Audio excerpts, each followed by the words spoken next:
Yeah, what's cracking, YouTube? We back with another episode from Trenches to the Riches, y'all. Listen, now today I want to talk about 5 dividend growth stocks that you can hold in your portfolio forever. All right, this is not financial advice. Please subscribe to the channel, show some love, y'all. Let's get it. First stock on the list is Visa. Why is Visa one of the top stocks to buy now that you can hold in your portfolio forever? Let's look at it. All right. Revenue is consistently going up since 2003. They went from making $2 billion in revenue all the way to $32 billion in revenue. How much money of that is you thinking they're keeping to the bottom line, which is basically their free cash flow? They are keeping, as of 2023, 19 billion. All right, 19 billion. Visa has a 54% profit margin, y'all. So that means if they making 100K or 100 million a year, they're keeping $54 million. All right, just so y'all can understand, they have an operating margin of 67%. All right, Visa is a consistent compounding cash flow machine that's paying dividends. And if you're a person that wants to retire and live off your dividends in 10 years, 20 years, Visa is a stock that's going to pay you whether we in a recession, in bad times. As long as people are using Visa cards, when you go to the bank, you go to buy something, Visa gets part of that money. So Visa is probably one of the best businesses in the world. All right, they're buying back shares, they're paying dividends, they have consistent free cash flow. All right, and they have a valuation of about 24 forward PE. Okay, the payout ratio is only 23%. So that means out of what they're paying with their free cash flow, they're only paying 23%. So they could consistently keep paying you a raising dividends each year.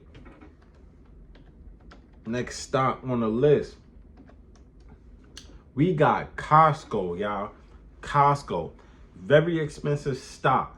Okay, am I still buying Costco at these prices? Yes, I am. Costco is a consistent business, consistent revenue, consistent free cash flow. Okay, Costco is one of the best companies in the world. I'm gonna just say that now. They're having more warehouses each year, going all the way back from early 2000s, from 349 stores. Now they have 891, and they're expanding internationally, going into China. They're opening these stores, and people is flooding these stores with lines going around the corner. Japan. All right, Costco is going to be in every country in the world, in my opinion, and people's going to love the huge discounts. All right, they have a 90% renewal ratio, so they get paid by their membership cards. They make sure everything in their stores is at a discount, and they get paid from the memberships. Okay, they have more cash flow than debt. That's what we love to see.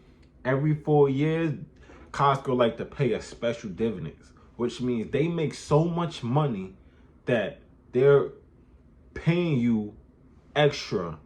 You'll probably get a extra dividends every 4 years. So they'll pay you one small dividend and then an extra dividend. The last big dividend payment they had was $15 per share. So as you can see right now, they're only paying $1.16 per share. But every 4 years, 5 years, they'll pay a special big dividend. Okay, revenue consistently going up, free cash flow consistently going up. Okay, This is the type of companies you want to hold in your portfolio forever. Why? Because Costco is not going nowhere. It's only growing and it's consistent.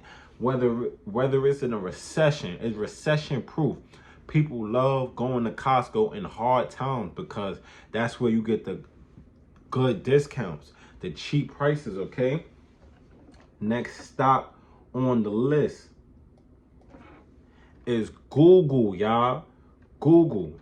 Why is Google a buy and hold forever stock?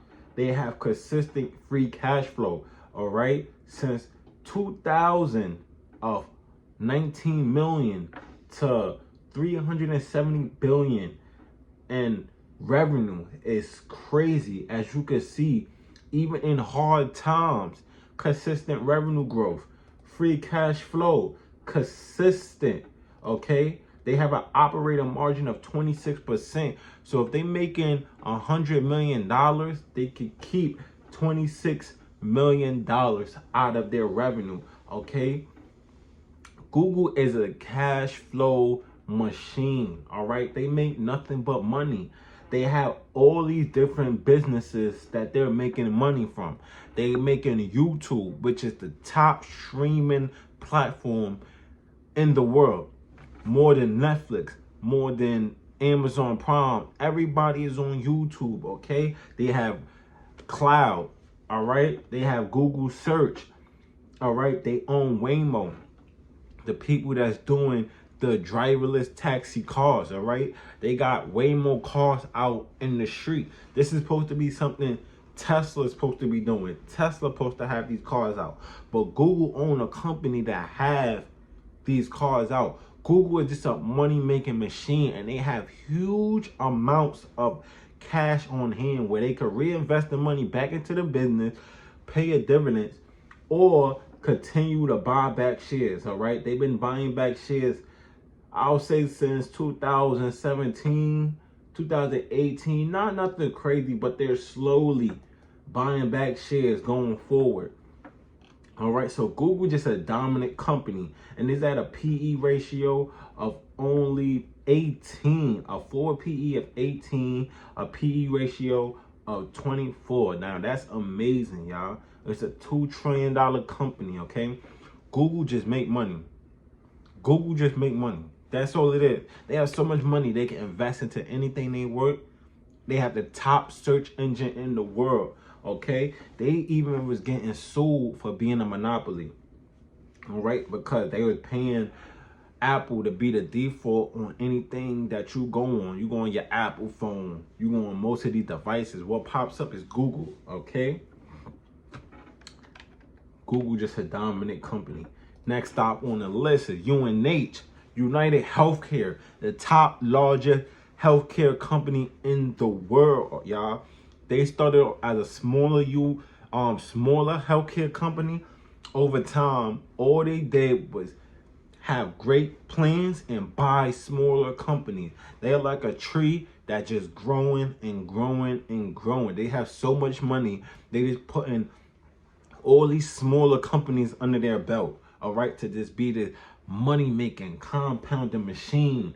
As you can see right here, from 2000, all right, 21 billion in revenue, now making $367 billion in revenue, all right. As you can see, consistent cash flow from the year 2000, making 1 billion, now making $25 billion, okay. Consistent dividend growth, okay. Shares outstanding is going down, y'all. They've been buying back shares. This is what we love to see, all right. United Healthcare, they have a profit margin of about 3%, all right. With the United Healthcare companies and the insurance companies, they're a little bit more different. They have a dividend yield of 1.4%, a payout ratio of 51%. That's a little high, but it's still safe, okay? It's safe, okay? Because as you can see, they just making consistent free cash flow, consistent revenue, consistent net income. Everything is going up for this company. This is one of these companies that is going to continue to grow. Okay, everybody in the world needs health care.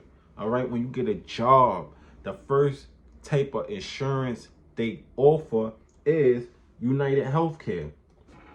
Now, last company on the list that's a buy and hold forever stock, all right, is Broadcom, ticker symbol AVGO. Okay, why is Broadcom one of the top companies to hold forever? Because it's a semiconductor company. All right, if you believe in AI and what's going on and computers and phones, semiconductors is the top thing that they need. They need these chips to make all these new things that they want to do. Robots, cars, phones, laptops, any new thing, they need chips, okay? And why do I say Broadcom is a buy and hold forever, okay, rather than the top dog Nvidia? Because before this recent run up on Nvidia, Broadcom had that title as the #1 semiconductor stock, okay? Let's look at Broadcom. They have consistent revenue growth, growing year after year after year. Free cash flow, consistent, all right? There's no big, huge jumps like Nvidia. You can see from 2010, they had consistent up and down free cash flow. Now you see the big boom, versus Broadcom just had this steady slope up to the moon. Okay, Broadcom, they also paid a special dividends about 2018 when they had so much money on hand. But Broadcom is also a huge dominant company. They're also more diversified. They have different sectors in a business, okay? So these are the top stocks that I have at the top buy and hold companies that you could hold forever. This is not financial advice. This is what I'm doing with my portfolio, all right? Another episode from Trenches to the Riches. Y'all stay tuned. Let's get this money. And if you see a dip on these companies, you buy the dip. You buy the dip.